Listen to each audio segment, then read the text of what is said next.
Astro glitz ஆன்மீக சகோதர சகோதரிகளை என்னுடைய அன்பான பணிவான வணக்கத்தை தெரிவித்துக் கொள்கிறேன். ஆஸ்ட்ரோ கிளிட்ஸ் ஒரு அருமையான ஒரு சோழி பிரசனம் என்று சொல்லக்கூடிய ஒரு அற்புதமான நிகழ்வு. ஒவ்வொரு ஆங்கில மாதமுமே ஆஸ்ட்ரோ கிளிட்ஸை பொறுத்த வரைக்கும் சோழி பிரசனம் பார்த்து வருகிறேன். அந்த வகையில பார்க்கும் பொழுது இந்த நவம்பர் மாதம் எவ்வாறு இருக்கும் என்பதை இப்ப நம்ம பார்க்க போறோம். அந்த வகையில பார்க்கும் பொழுது ரிஷபத்தை பொறுத்த வரைக்கும் கிருத்திகை 2-3 நாள், ரோகிணி மிருகசிரீஷம் 1-2 எவ்வாறு இருக்கும் என்பதை இப்ப பார்க்கலாம்.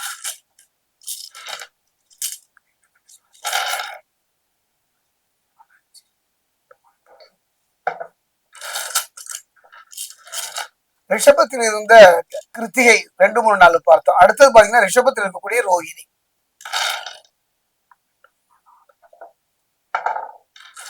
ரிஷபத்தில் இருக்கக்கூடிய மிருகசிரீஷம் 1-2,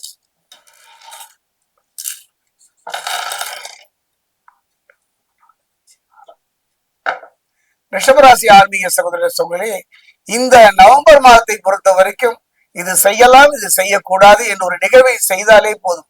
காரணம் பாத்தீங்கன்னா நவ கிரகங்களுடைய எல்லா கிரகங்களும், குறிப்பா சொல்லப்பட்ட குரு பகவானின் பார்வையோ இருப்போ மற்ற கிரகங்களுடைய எந்த விதமான ஒரு பாதிப்பும் இல்லாத ஒரு காலகட்டம். அதே நேரம் பாத்தீங்கன்னா இந்த நவம்பர் மாதத்துல ஒரு முக்கியமான நிகழ்வு, கடுமையான போராடினீர்கள் உங்க வாழ்க்கையில. கடந்த காலத்தில் எத்தனையோ கசப்பான அனுபவங்களை சந்தித்தீர்கள், எத்தனையோ போராட்டங்களை சந்தித்தாலும் கூட அதனுடைய முடிவு என்னன்னு பாத்தீங்கன்னா ஒரு போராட்டம் நிறைந்ததைத்தான் இருந்தது. அந்த வகையில பார்க்கும்போது ரிஷபராசியை பொறுத்த வரைக்கும் இந்த நவம்பர் மாதம் ஒரு அற்புதமான ஒரு மாதமாகத்தான் சோழி பிரசனம் சொல்வது. காரணம் என்னன்னா, தடைபட்டு போன திருமணமா இருந்தாலும் சரி, தடைபட்டு போன தொழிலா இருந்தாலும் சரி, எந்த நிலையாக இருந்தாலும் மாறுகின்ற ஒரு அருமையான சந்தர்ப்பம். பாத்தீங்கன்னா சிலர் எல்லாம் வாங்கிய கடனை அடைக்க முடியாமல் நகர்ந்த நிலையெல்லாம் மாறி வாங்கிய கடனை அடைத்து நிம்மதி தருகின்ற ஒரு காலகட்டம். குறிப்பா பாத்துட்டீங்கன்னா ரிஷபத்தை பொறுத்த வரைக்கும் சனி பகவான் இந்த நவம்பர் மாதம் 16ஆம் தேதி சனி பகவானை பொறுத்த வரைக்கும் வக்ர நிவர்த்தி ஆகின்றார். இது ஒன்றே போதுமே, இந்த ஒரு நிகழ்வு ரிஷபராசியை பொறுத்த வரைக்கும் இந்த ஒரு நிகழ்வு போதும்.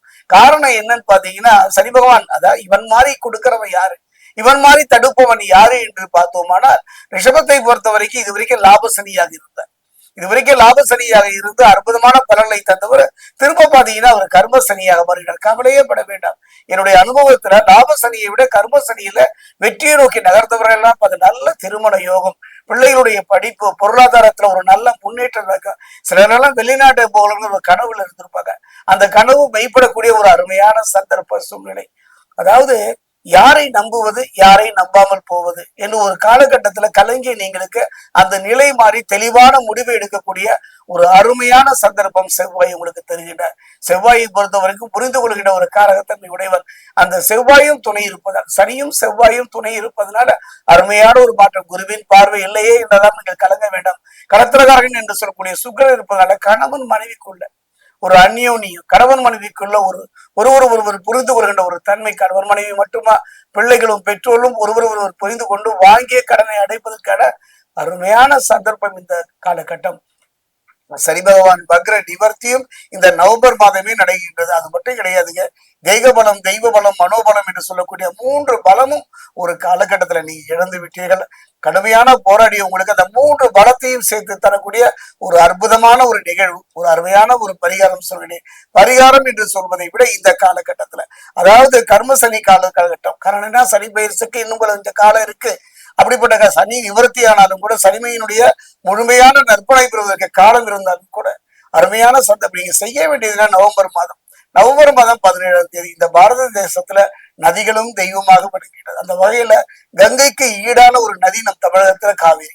இந்த காவிரி இந்த ஐப்பசி மாசம் 17ஆம் தேதி முடவன் முழுக்க என்று சொல்வார்கள் மறந்தவர்களுக்கு. அந்த காலகட்டத்துல இந்த நதியில் சென்று உங்களால் காவிரி ஓடுகின்ற அந்த இடத்துல ஏதோ ஒரு கட்டத்துல மனமுருக பிரார்த்தனை பண்ணி, மனமுருக நம்பிக்கையோடு நீங்கள் 3 முறை முழுகி எழுந்து கதிரவன் என்று சொல்லக்கூடிய ஆதித்யனை வழிபாடு செய்வீர்களானால், ஆதித்யனுடைய வழிபாடு என்னன்னு பாத்தீங்கன்னா அவன் ஆத்மகாரகன், பிதுர்காரகன்.